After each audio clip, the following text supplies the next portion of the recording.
everybody. Welcome to ZoomChats 2020, episode 4. This afternoon, we are going to have an absolutely fantastic conversation with an incredible director. She is a retired high school choral director of 31 years. She's a member of the regional faculty of Region 4 and a member of the international faculty. Kim was also selected to receive the 2005 Sweet Adeline's International MENC Award. She has been the director of the Metro Nashville Chorus since 1988. They have competed at international many times, and they were named the Harmony Classic Champions in both A and the AA divisions.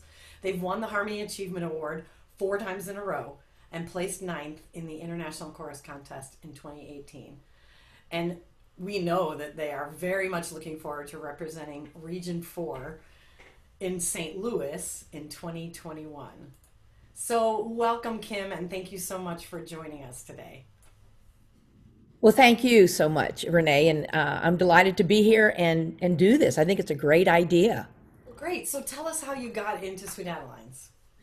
Well, interesting. I was raised in a very musical family. My father and mother both sang, and I have 3 sisters and a brother. So growing up, we heard the Lennon sisters, the Andrews sisters, the McGuire sisters, and big band sound. And my sisters and I, when we were doing dishes, would sing what we heard on the record. We would pick up Andrews sisters, and we would just take turns. You take this part, this part. So I was raised with lots of singing and harmony in my family. And my dad dabbled a little bit in barbershop. He visited some courses. He never joined, but he would take us as children to barbershop shows. And we would go to barbershop shows, and he'd lean over and say, "You hear that 9th chord?" And I'm going, I didn't know what that was. I didn't know what that was as a kid. So when I was in high school, my dad had a tag book that he had picked up at one of the rehearsals he had gone to. And so we would sit around and sing tags, and we would pick parts. And so that was my first exposure to barbershop. And so then when I got out of college, very quickly, my first year I was teaching a music appreciation class and talking to the class about all sorts of music and that I would want them to appreciate music. And one young man raised his hand and he said, "Have you ever heard of barbershop?" And I said, "Yes." And he said, "Well, have you ever heard of Sweet Adelines?" And I said, "Well, yes." He said, "Well, my mother's in the Sweet Adeline chorus." And I was fresh out of college and trying to look for something for me to do. I was teaching music. And I said, "Well, when do they rehearse?" He said, "I don't know." I said, "Where do they rehearse?" He goes, "I don't know." I said, "Okay, so the next time your mother mentions this, would you let me know?" So this was on a Monday. That afternoon, I got home from school and she called me. He went home and told her. She found my number and called me. And on Tuesday, I went to Metro Nashville Chorus rehearsal. And the rest is history.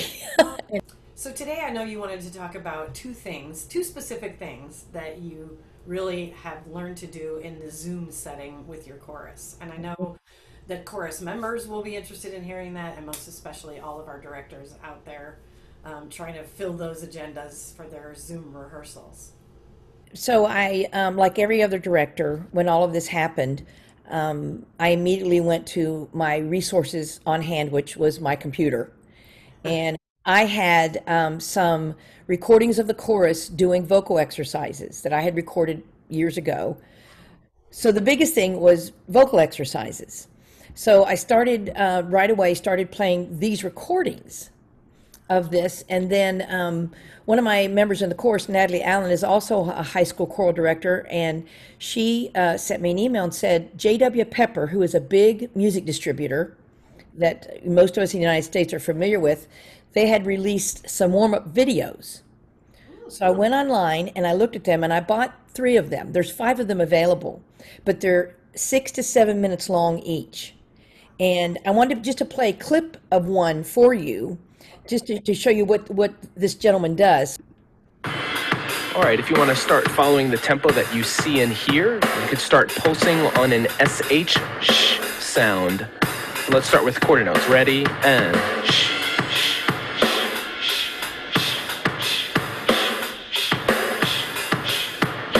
All right, and let's get ready to switch to 8th notes on every beat. Try and keep them consistent. And get ready, we're gonna start changing the tempo, still keep 8 notes. So I love the fact the visual went along with it. I loved that. And then let me fast forward, just show you something else he does. He goes to singing and bubbling.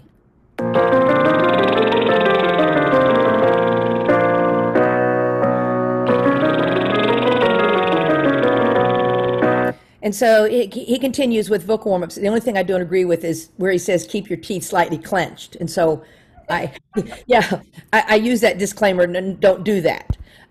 They loved seeing the visual with the vocal. Right. And they're very good. And and I also use these when I go out and visit courses now. Yeah.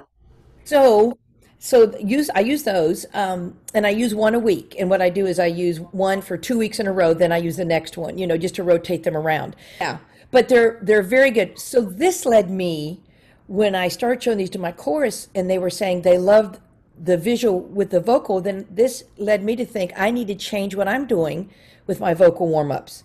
So I have, like a lot of directors, I have a ton of vocal warm-ups that I have learned. We've learned them by rote. Yeah. And I had a lot of them written down by numbers, in a notebook, 1, 2, 3, 1, 2, 3, 4, 5, and all this. So about 5 years ago, I sent them to a person in my chorus, Jennifer Palis, who has a finale. And I said, can you put these and notate them? Right. So I sent her all these vocal warm-ups, and she notated them on slides. And I use those slides when I teach. So now when all of this happened, I took the slides and then I embedded singing along. And I have descriptions on the slides as reminders. And then I've embedded them with vocal recording, like this. This exercise, V, vo, V, has a V in front of the vowels to place the sound forward. It is in the key of C, and that is also the first note. This helps combine staccato with legato. Vivo, vi, vivo, vi, vivo, vi, vivo, vi, vivo, vi, vivo. And so now I have these vocal warm-ups that I have already had in slides, and now I've embedded singing along with them, and I use those with the chorus now, looking at the visual with the vocal. So this has been a big revelation for me in working with my chorus at how important the visual is, which we take for granted when we're in person rehearsing. And we sing these warm-ups, we teach them the warm-ups. And so the things that are on the beginning of the audio that I have done are things I would say to them in rehearsal. Okay, now this exercise, we want to focus on this. We want to remember these things. I love this because you're very specifically defining what the exercise is for. Mm-hmm. Mm-hmm. And when we have in-person rehearsals, usually when I would do a vocal exercise with the chorus, we would sing it once or twice, and then I'd stop and I'd say, now tell me what you can work on as a singer. Yeah. And so then they would share from the risers, well, I'm working on this and I'm working on this. And that too takes it from me from giving them every point of instruction. Yeah. But for the singers on the risers to hear other people saying, I'm doing this, and somebody's light will go on and go, oh, okay. Right. So, yeah, vocal warm-ups are, to me, they're the most important part of our rehearsal night because it sets the whole tone. We still have about 50% of our members across the organization don't read music. So they're familiar with looking at the paper, but they don't necessarily, they would say that they can't read music. So that visual reinforcement of just the warm-up exercises helps them learn really how much they are able to follow along, even if they couldn't name the name of every note. So, right, and what I like that he does with the videos is he says, now let's sing quarter notes. So now they know what they look, because they've heard us refer to. That's what I was thinking. And then when the eighth notes came by. Yeah, the repetition of it all. The other thing you were talking with me about before we started filming was that you wanted to talk about rehearsal pacing. We're very lucky to get that information from you today. So when you look at rehearsal pacing in Zoom meetings, what have you learned in the last 4 months? Our course rehearsals were pretty fast-paced, and what I've learned with Zoom is I've slowed that down now. And we've all realized, I think, that when this all happened, the music was not the priority. The well-being of all my singers became the priority. So when I say slow down the pace now, we don't talk on the risers, but now that we have Zoom, I allow people to say, what are you thinking? What are you feeling today? One night we did, right at the beginning of rehearsal, I said, type into chat one word of how you're feeling right now. Oh, that's great.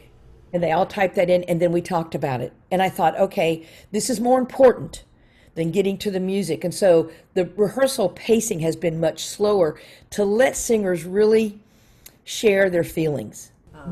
So it's wonderful that you're giving them that opportunity then to share.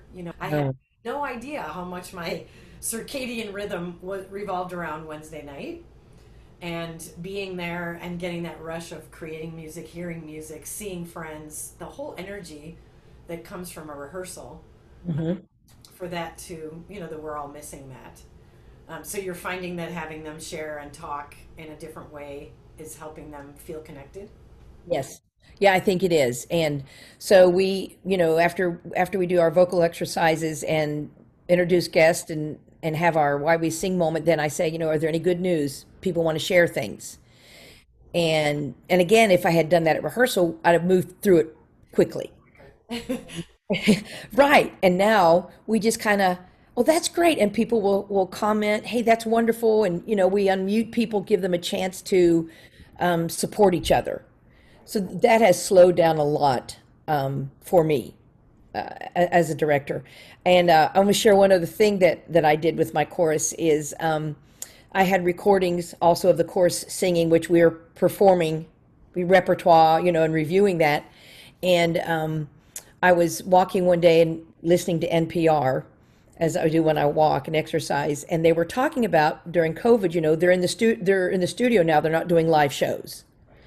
Like, wait, wait, don't tell me. And so they were pumping in audience sounds. And I thought, that's what we need. So I went home and found a recording with applause on it. I clipped it off, and every time we perform a rep song, the applause comes on. You're playing applause after they're done singing. Yes, and they loved it. The first night I did it, they went crazy about it. And so I've been doing it every week. And if I forget to play the applause after we sing a song, somebody will go, no applause. Oh, And then, I'll tell you, as a chorus member, we're all so happy that you're out there still working on our behalf and helping us figure out this whole Zoom room thing. And I keep wondering what we all would have done if this happened 15 years ago, oh, or yeah, even 10. would The have been in trouble. whole shutdown and the isolation would have been so different if we couldn't reach out this way. So Yes. people are very frustrated by the fact that we can't sing because of the delay, except we can see each other, and just having that screen open up Mhm. and see everybody. It's been a huge help, and it's wonderful to hear some of the things you've learned throughout your 4 months of Zoom rehearsing. And I'm still learning. I mean, I think we're all learning. And the other thing, and you've probably heard this as well, is it's much harder to plan a virtual rehearsal than an in-person rehearsal. Really, directors are working so hard. When I was getting ready to meet with you today, I was thinking about the year at International where you had 38 singers on stage. Now these numbers, I think these are right. 38 members on stage, and you scored a 90 in sound. Yes. Is that the Yeah. right? Yeah, and it was fantastic. So I know they've taken advantage of everything that you brought to them from your professional teaching career and all the wonderful years with you as their director. So it's really wonderful to get to speak with you today, and I appreciate you sharing all of those tips with our directors out there. And if you come up with anything else you want to share, just let me know. I will. We'll make sure to send that out so that we can all be making our Zoom rehearsals as effective as possible. Absolutely. So much for joining us today, Cam. It's been a pleasure talking with you. Thank you so much, Renee. I've enjoyed it. Thank you.